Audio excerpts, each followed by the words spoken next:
Yo, I got it's your boy MC. I just want to share something real quick. If you can hear me, because the mic's all the way over there, let me bring you over there. Bit of ASMR. Yeah, basically, right, you air dribble and look, I keep going past the ball, and then when I go past the ball, I'm like, shit, I'm past the ball, what am I going to do, right?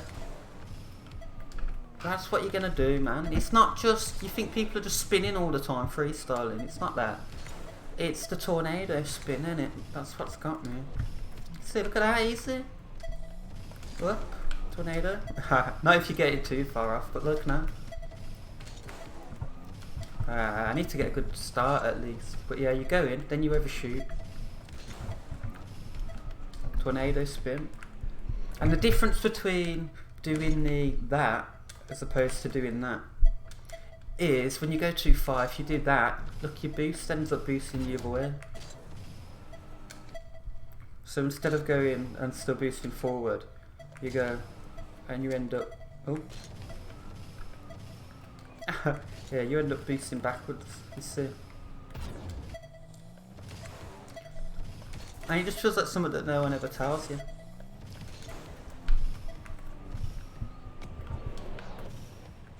And it feels like something that you should be doing every dribble at some point. See, if you just set yourself up, then, I mean, no doubt people have got tricks. I can't do it when I'm that close to the ball either. When my touches are nice and close like this. Because you need the little break. Well, I do anyway, I'm sure if you get better you won't. But I just thought it was really interesting. It's just really good generally in the air though. It's some of them things I've had bound. Because what you need to do it is you need to have an air roll left or right bound. Rather than just your normal air roll. So I've only got left air roll right bound. I ain't got left, so I've got that to square. But if I do that and do left on my analog, that's when I get that spin, isn't it? I mean, that's a bit of a boom, I don't think that really counts. But yeah, you get what I mean. There was one shot particularly on this, so it seemed to do me the most benefit. But yeah, I've been doing this Lexus air pack for a little while now, and it seems to be... I always find that people say, oh nah, loud training packs, they're boring, but it's in training packs where you get these realizations. You do them for hours and then suddenly you do something slightly different. And then you learn something.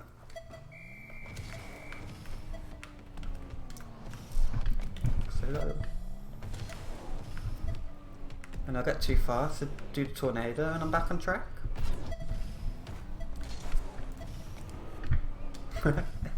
I think that's the tornado spinning. I think the tornado spins when you do an air roll. I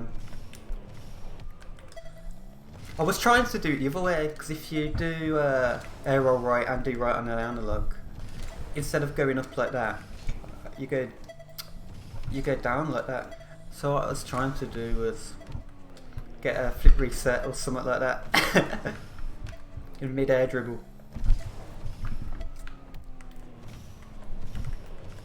That went fucking high, that did. Yeah, because my problem is I want to do the air dribble workshop maps with the hoops, but I just can't get the ball high enough or far enough. I'm just not good enough for them yet. So I'm doing this to try and get me there. And I am learning things. So yeah. If you went tornado spinning on your air dribbles, you're giving yourself a hard time because just spinning ain't really helping you too much. It's just that's just trying to look cool. But jumping past it and then doing a tornado, I don't have to worry as much. See, even there where I've overshot it by quite a bit, you can get away with it a lot better. I'm still a bit shit though, but I just thought it was an interesting. And of course, it's not a bad position to be in for the. Let's see. Yeah, for the. Where do you want to go? You probably want to go that way for your double taps. Let's see if I can get it back up on that wall. Nah, you don't. You do want to still. So if you got air roll right bound, then you want to go left. And that should position my car nicely for the double tap too. Yeah, look at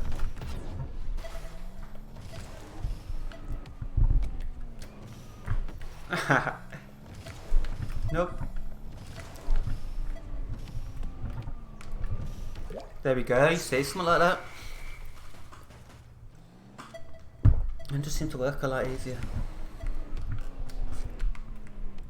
You see, like I'd have reset straight away on that one because it's such a bad start when I overshot it.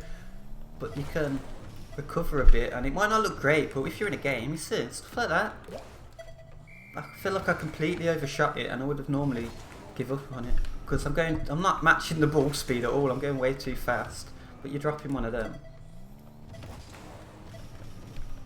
and then you can recover it, go backwards a bit. You see, that time I'd have been better off staying normal because the ball was sitting in front of me. But I'm trying to demonstrate the point. And I do really want to get this I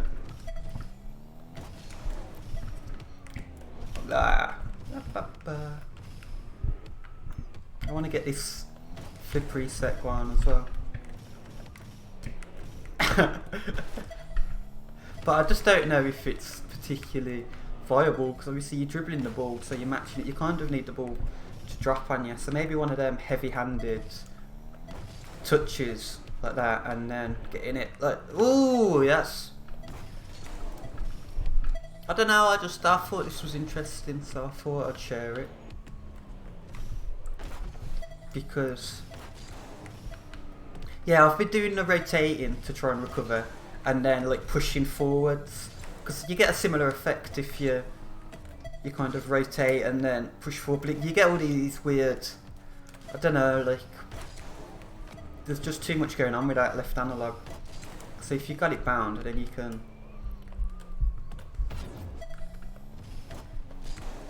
do it quite easily. Need to work on them double taps, but. I don't know, I just think if you've got air roll in any direction, then just figure out, as I say, mine's air roll right, so if I do right and left, then my front end goes up, and if I do right and right, it goes down. So if I do left, it pushes my bonnet backwards, when I'm facing upwards anyway. Like that. And then you just got a bit more time to. So first hit, overhit it a bit, do the spin, boost that way, and then I'm presuming if you was good at it, you could do it again to spin back round again.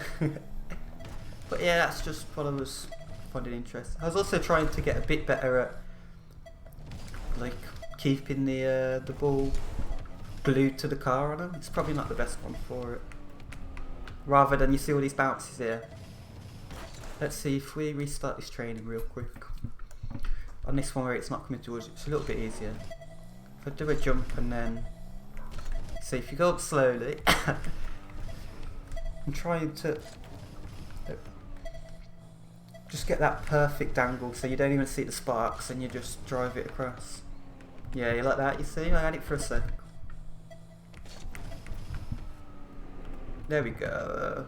I'm not getting, obviously, because I'm not knocking it up into the air, it's not really valid for this scenario, but if I was further up in the air as I started this, based on, you know, the other ones, and then I managed to match that speed real nice. As opposed to, like, if I go to,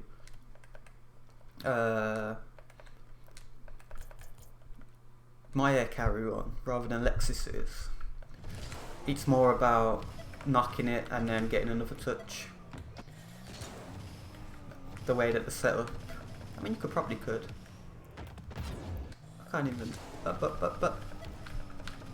Yeah, but that's how I've traditionally done these. Like one hit and then just kind of pushed it. But it doesn't teach you.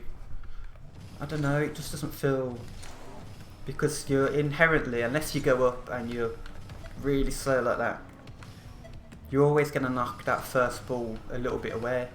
So I've been trying to knock it in the air and then follow it to get it down. But really what I want to be doing is just carrying it rather than hitting it. But you see, because you've got to get up to them, the ball's already still and you're already too fast for it on my ones. But I think this is good. I think these work better as beginner training than perhaps Lexus's because of that reason. Because, you know, you start off, if you can do these, if you can just knock that ball a bit forward and then manage to get a decent hit on it to get another touch and another touch, you know, that's better than not being able to do any sorts of air dribbles at all. And these are kind of face. And I like this as well because it teaches you your air roll too, because I'm forcing you to get a weird angle and then follow it, but they're different, you know what I mean? That's all I'm saying. And it's interesting because I have got better at these ones over time as I've been practicing them, but they're not the same as keeping it flush on your car.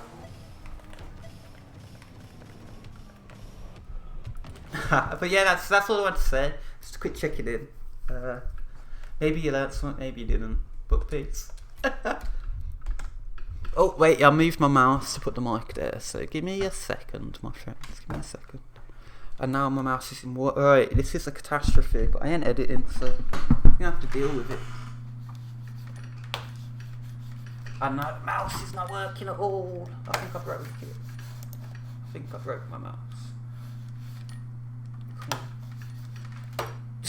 Right, this is all going in the video, because I ain't editing. Where are you, mouse? I've got it wet is the problem, I think. Let's finish the video off with a minute of me chatting shit. Right, where is the mouse? There's still a mouse plugged in, look, so if it's not moving right, it should still be it.